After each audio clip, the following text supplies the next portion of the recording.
nazala ala umat Muhammad fa asbaha khairal ummah. Diturunkan kepada umatnya Nabi Muhammad kita semua, maka kita dinobatkan menjadi khairul ummah, ummah yang terbaik. Al-Quran turun pada bulan Ramadan, gara-gara Ramadan menjadi bulan diturunkan Al-Quran, fa asbaha khairul syuhur, maka bulan Ramadan dinobatkan menjadi bulan terbaik. Nazala fi lailatul qadar. Al-Quran diturunkan pada malam Lailatul Qadar. Gara-gara malam Lailatul Qadar itu menjadi malam diturunkan Al-Quran, maka malam Lailatul Qadar fa asbahat bi alfi syahr. Maka Lailatul Qadar itu lebih baik daripada 1000 bulan. Famada law nazala fi qulubina. Maka bagaimana kalau Quran itu turun kepada hati-hati dan pikiran kita? Betapa mulianya orang yang setiap harinya terus senantiasa menelaah firman-Nya Allah Subhanahu wa ta'ala. Baginda Nabi bersabda, "Iqra'ul Qur'an." Ngocoan Quran. Quran itu artinya bacaan. Maka bacalah Quran itu sampai maknanya jimat. Wong artine bacaan gak diwaca, digawe bacaan, ada dijimat.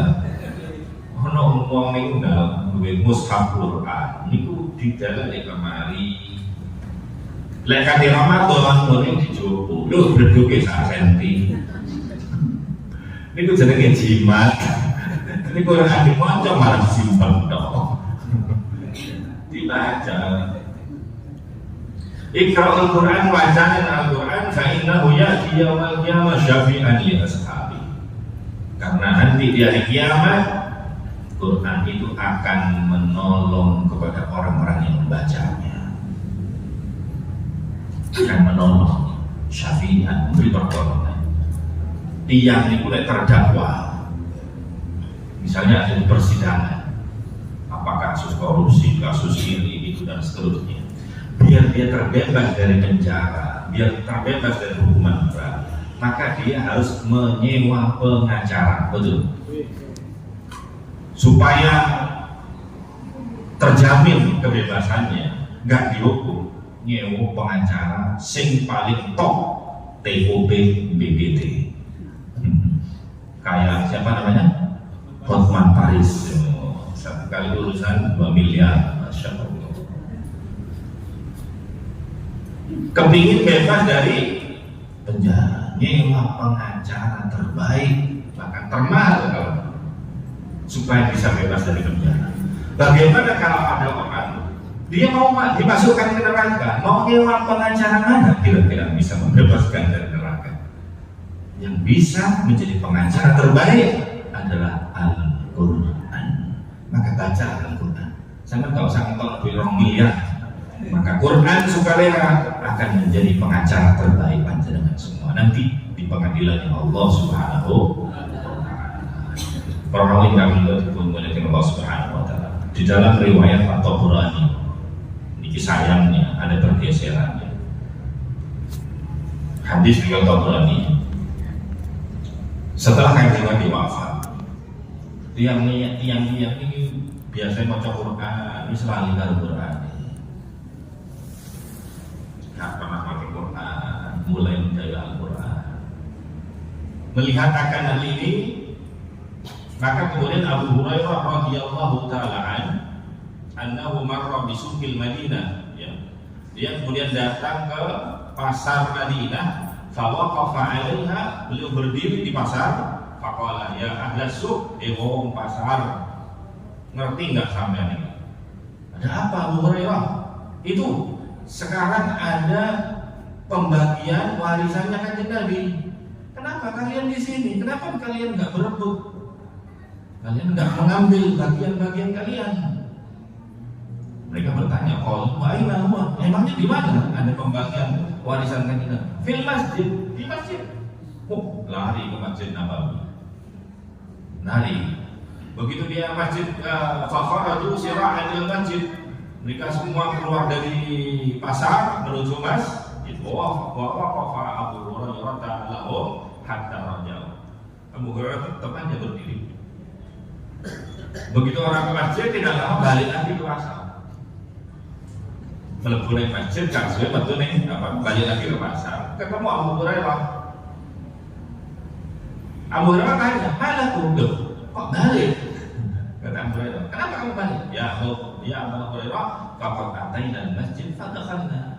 Kami sudah datang masjid, kami sudah masuk masjid, falam nara fi syai'an yuksam. Aku gak ndelok ono bagi dum-duman warisan. Ora ono di kono. Tak delok di pojok-pojok. Ora ono dum-duman. Faqala lahum Abu Hurairah. Kemudian Abu Hurairah berkata, "Ama ra'aitum fil masjid ahada?" Emangnya di masjid gak ada siapa-siapa? Emangnya apa yang kamu lihat? Siapa yang kamu lihat? Kalau banyak mungkin sih. Ya benar, kita melihat ra'ayna qauman yusallun. Saya melihat ada sebagian orang mereka sholat, ada sebagian orang baca Quran, sebagian lagi mereka yang berdagang halal wal haram di pengajian. Faqala lahum Abu Hurairah, maka Abu Hurairah mengatakan, "Waihakum fadzaka mirasu Muhammad sallallahu alaihi wasallam." Yo iku warisane Kanjeng Nabi sing maca Quran, karena Quran itu adalah warisnya Kanjeng Nabi. Kanjeng Nabi itu tidak mewariskan dinar, tidak mewariskan dirham, tidak mewariskan dolar, rupiah, tidak mewariskan itu semua. Tapi yang diwariskan oleh Kanjeng Nabi Al-Quran. Apa yang diwariskan Kanjeng Nabi? Hadis, ilmu. Maka ketika ada orang pengajian disitu disampaikan hadisnya Kanjeng Nabi, berarti sing durung meniki oleh warisane Kanjeng. Kira-kira wong nek oleh warisan seneng apa mboten? Seneng ya kaya kok seneng lagi iso wae dhuwure dipan. Lah iso dipek kafilian gak duwe. Maka bagaimana dengan warisan Kanjeng Nabi Muhammad sallallahu alaihi wasallam? Tidak ada warisan yang lebih abadi mengalahkan warisan dari Nabi Muhammad sallallahu alaihi wasallam. Apa itu? Quran, hadis. Maka alhamdulillah kita setiap malam di bulan Ramadan panjenengan digerakkan untuk membaca Quran, yaitu membaca surat Waqiah. Waqiah ini bagian dari Al-Quran. Jadi lek sampeyan maca Waqiah, yo padha karo maca Al-Quran. Sik ditambahi pengajian hadisnya Kanjeng Nabi. Berarti panjenengan bendalu oleh wari. Jadi lek sampeyan mari tarawih budal, Kanjeng Nabi Pak.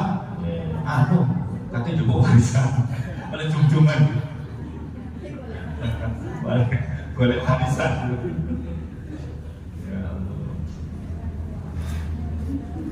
Warisan apa? Sampai kepingin lah. Iya kepingin lah. Ayo memang kok. Jangan warisan pisan, ditum-tum warisannya. Insyaallah. Lek warisan kok duit, ditum-tum itu entek les. Tapi warisan ilmu didum-dum tambah akeh. Perawit kami oleh Allah Subhanahu wa taala. Ini malam kesempatan malam nuzul Quran. Maka malam ini saya ajak panjenengan untuk berkunjung ke tempat turunnya Al-Quran pertama kali. Itu yang disebut dengan nuzulul Quran. Kadang tiap minggu bingung, jarene Lailatul Qadar itu Inna apa Lailatul Qadar itu? Inna anzalnahu fi Lailatul. Sesungguhnya kami menurunkan Quran pada malam Lailatul Qadar. Lu cari kok turun Quran kok pada malam Lailatul Qadar. Lailatul Qadar kan liburan.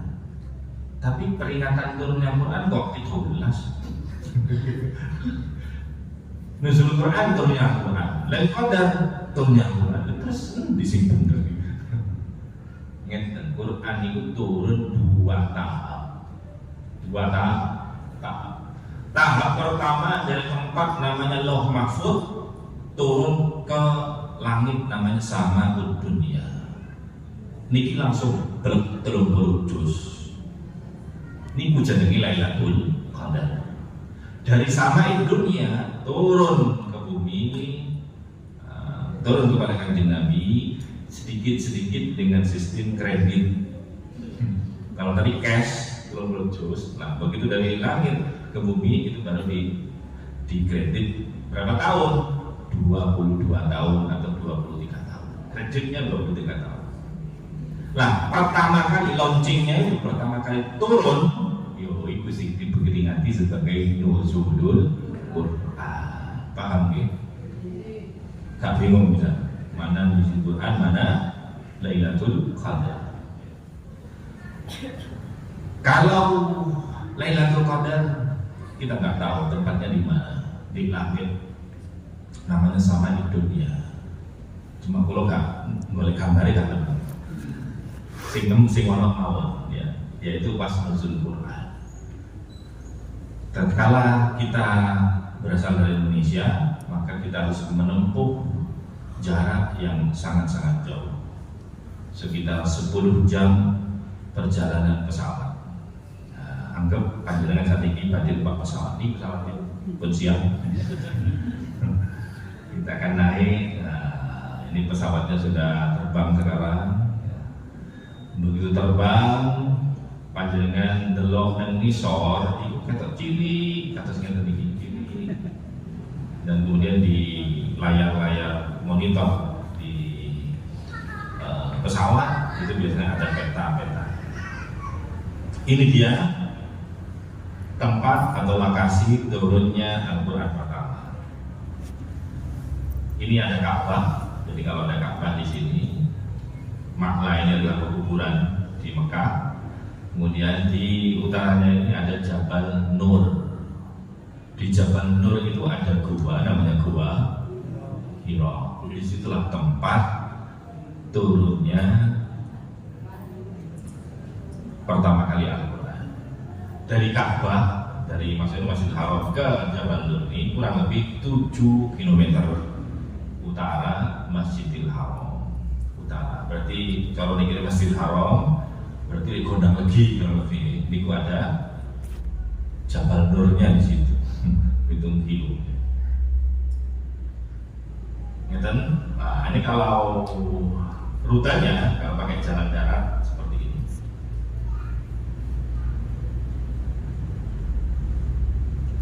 Panjenengan terus melampah, maka sudah mendekati seperti ini. Ini kondisi sekarang. Jadi di kaki gunung sudah banyak bangunan-bangunan. Bangunan-bangunan seperti ini. Kemudian lebih dekat lagi ke puncak gunungnya. Dekat lagi ke puncak gunung, Jabal Nur. Jabal itu artinya gunung, An-Nur itu Nur, cahaya. Kenapa? Karena Islam atau Al-Quran yang merupakan cahaya awalnya turun di sana, sehingga disebut dengan Jabal Nur. Mulai dekat lagi, ini mulai start pendakian, dan rutenya ada di sini. Ini ada rutenya terus. Kalau naik ke atas terus ya, kira-kira 200 meter ke atas, jalannya liku-liku kanan kiri seperti itu. Terus tinggi lagi ke atas, kelihatan yang kecil-kecil itu orang lagi mendaki. Terus ke atas, nah ini mulai agak kelihatan setelah kurang lebih 1 jam dan sudah ngos-ngosan tiba di sini. Jam, nah, kemudian ke atas lagi, terus ke atas lagi. Ini dia lokasinya yang banyak dikunjungi para peziarah. Insya Allah ada orang naik ke atas, kemudian turun, begitu turun, kapok aku, puas kabeh. Masya Allah, padahal jalannya sekarang sudah enak, banyak dilalui. Maka bagaimana dulu Kanjeng Nabi naik ke situ belum biasa dilewati orang.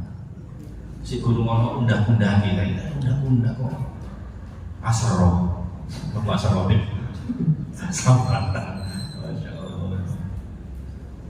Lebih dekat lagi seperti ini. Ini mulutnya gua, lubangnya gua. Yang sempit, kecil, sampai orangnya begitu banyak. Kalau dibuat sholat di dalam hanya cukup untuk 2 orang, jadi sempit sekali. Ini ada tulisannya, oh Hira, itu gua Hira. Dan ini ditulis, ini bukan malaikat Jibril yang nulis ya, orang-orang sekarang yang bicara ya. Iqra bismi rabbikal ladzi khalaq. Jadi ayat yang turun itu kemudian ditulis di sini. Saiki sampai nyawa gambar ini. Sesuk sampai isuk nyawa langsung, insyaallah. Luasnya nih 3 kali 1 dan 5 kali 2. Para ulama ngambil ini diceritakan oleh Sayyidah Aisyah. Diceritakan ketika Nabi cerita, kemudian Sayyidah Aisyah menceritakan ulang bahwa tatkala Kanjeng Nabi berada di Gua Hira, malaikat Jibril datang. Kemudian malaikat Jibril berkata, "Iqra, wacan." Apa jawabnya Kanjeng Nabi? "Ma ana biqari." Gak iso, wacan. Gak iso. Sampai akhirnya didekap oleh malaikat Jibril. Saya itu wacan, "Iqra, Iqra bismi rabbikal ladzi khalaq." Bacalah. Kongkon maca tapi gak ono sing dimaca. Maca kan sing dimaca. Itu bacaan apa yang mau dibaca? Maka membaca itu tidak hanya membaca tulisan, tapi juga membaca situasi kondisi, membaca keadaan. Iku Iqra. Melihat fenomena alam, bagaimana perilaku orang-orang tetangga-tetangga, wocon dan paham, insyaallah. Turunnya Al-Quran itu, begitu turun Al-Quran, berat sekali. Rasul merasakannya, sampai-sampai Rasul kemudian seperti orang ketakutan, gemetar, kembali ke rumahnya, bertemu dengan Siti Khadijah. Apa aku ini adem panas, diselimuti sama Siti Khadijah. Maka kemudian Siti Khadijah berkata, "Kalla abshir." Mumpun Kanjeng Nabi pun jenengan susah pun khawatir. Abshir, bergembiralah, berbahagialah. Panjenengan itu yang saya, bahwa Allah la yuzika Allahu abada. Demi Allah, Allah tidak akan menghinakanmu selamanya. Wallah, innaka latasilur rahim. Panjenengan ini ahli silaturahmi. Wa tasdukul hadis, panjenengan ini wong jujur. Wa tahmilul kalam, panjenengan ini kuat memikul beban berat kehidupan. Wa taksibul mahdum, panjenengan sering memberikan orang yang tidak punya. Waktu kredoi, panjenengan senangannya menjamu tamu. Waktu inu ala dawa bil haq, dan panjenengan suka menolong orang-orang yang kena musibah. Wis jenengan gak usah susah. Ini loh fungsi nih bojo. Tak kalah seorang suami misalnya bekerja, begitu bekerja ada khawatir rugi dagangannya, khawatir ini itu, begitu pulang sing wedok niki menghibur. Maka rumah itu bahasa Arabnya namanya maskan. Maskan itu maudhi'us sakinah, tempat sakinah, tempat ketenangan. Orang pergi ke pasar, kerja di pasar, sumpah urusan di pasar, mulai nanti di tengah. Orang kerja di kantor ada masalah, pusing, begitu pulang sakinah, hatinya tenang. Ada orang pergi perjalanan, di jalan ada masalah, pulang menjadi tenang. Sing repot iki kalau masalahnya ada di rumah. Terus katinan gimana? Mau lari kemana kalau tempat sakinah saja sudah bermasalah? Maka jadikan rumah itu adalah tempat sakinah, tempat yang paling aman, tentram, membahagiakan. Mulai itu kalau pesen ibu-ibu panjenengan sing kudu pinter ngedem-ngedem, kudu pinter menghibur, seperti Siti Khadijah menghibur Nabi Muhammad SAW. Ya Allah, Ojo tambah manas-manasi, malah nambah-nambahi beban. Para ingkang kula dipun mulih dening Allah Subhanahu wa taala. Maka demikianlah karena dihibur oleh Siti Khadijah, maka kan Nabi kemudian menjadi kuat ya untuk menghadapi peristiwa yang tidak lazim.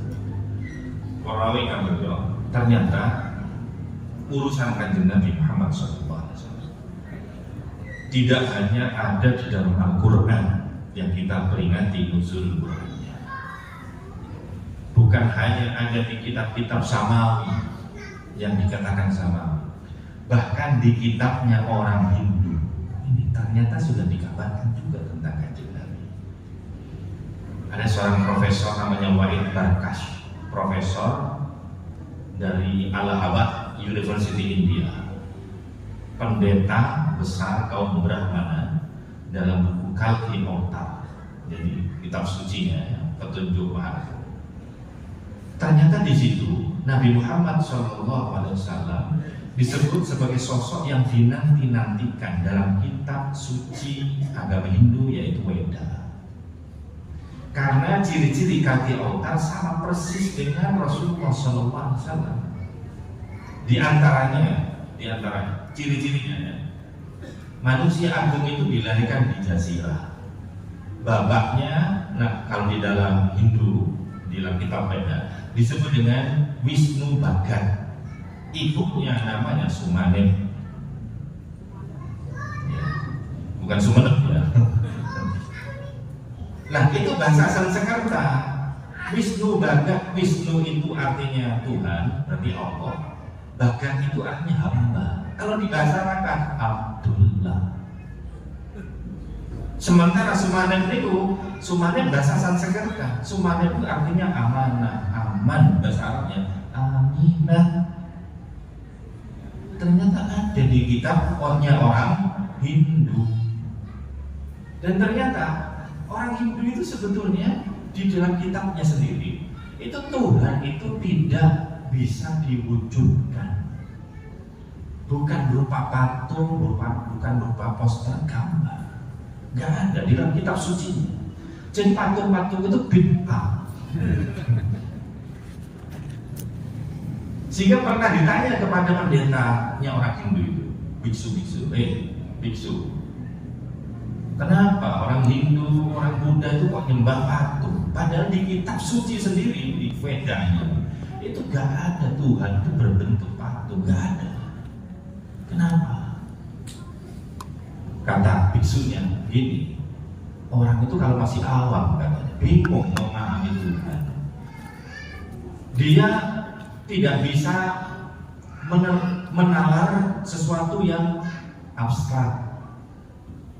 Pikirannya hanya tertuju kepada yang konkret, yang bisa kelihatan. Makanya kita bikin media patung. Nanti kalau imannya sudah tinggi, level tinggi, maka orang ibadah itu tidak perlu patung lagi. Kesimpulannya apa? Berarti orang Islam itu hebat, imannya tinggi karena mengenal Allah. Gak usah pakai gambar, gak usah pakai patung, gak usah tahapan-tahapan itu. Dengan masih gak tahu peduk Gusti Allah, gak ngerti rupanya yo percaya. Nah Kanjeng Nabi Muhammad SAW gak tahu fotonya, gak ngerti bentuknya gimana, gak pernah peduk langsung, tapi yo iman. Ini kan hebat umat sekarang, orang Islam.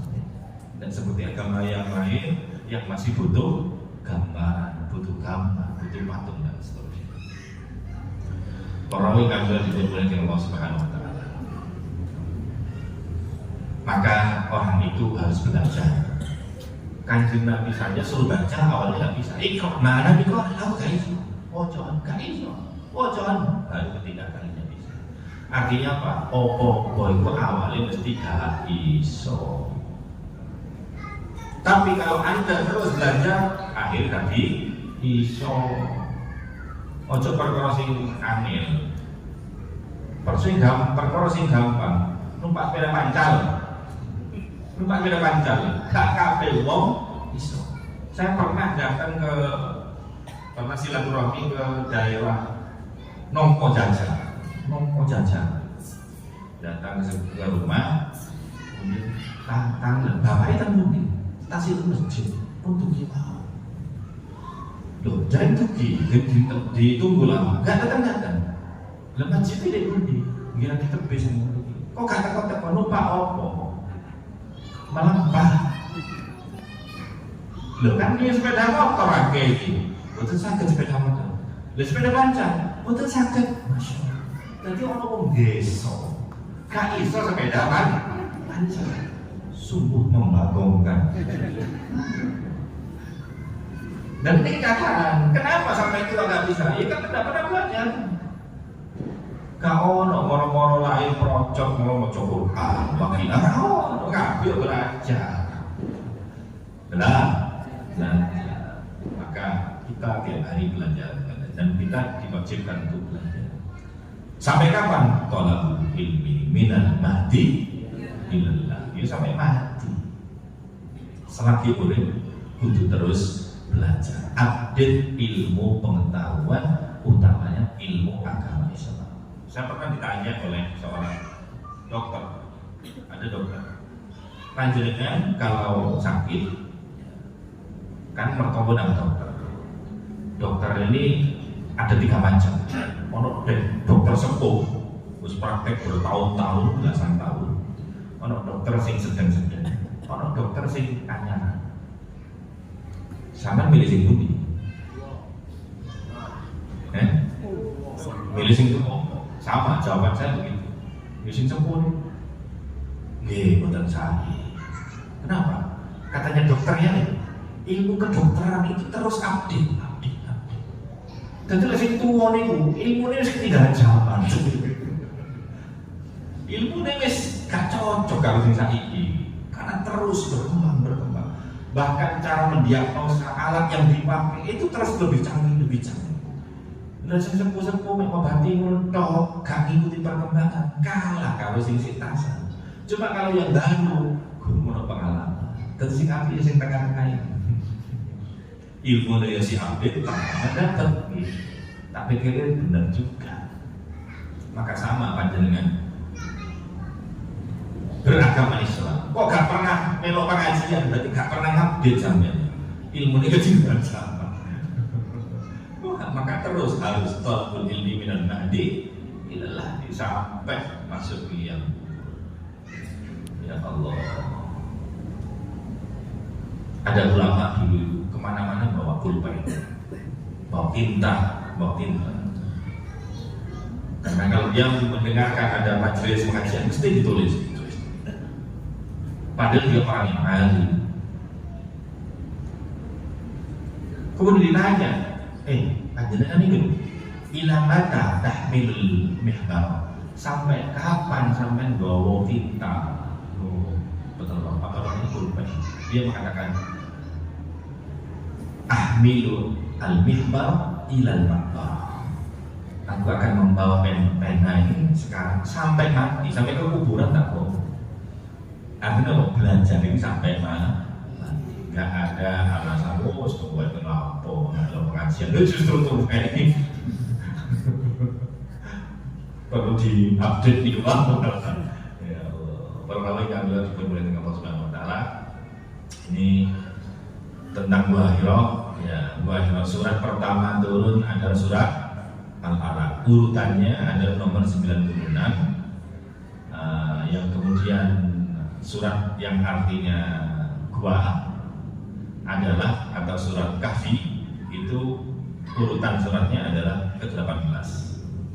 Bila nomor 2 surat ini dijumlahkan, tadi 96 surat Al-Alaq, Al-Kahfi 18 ya.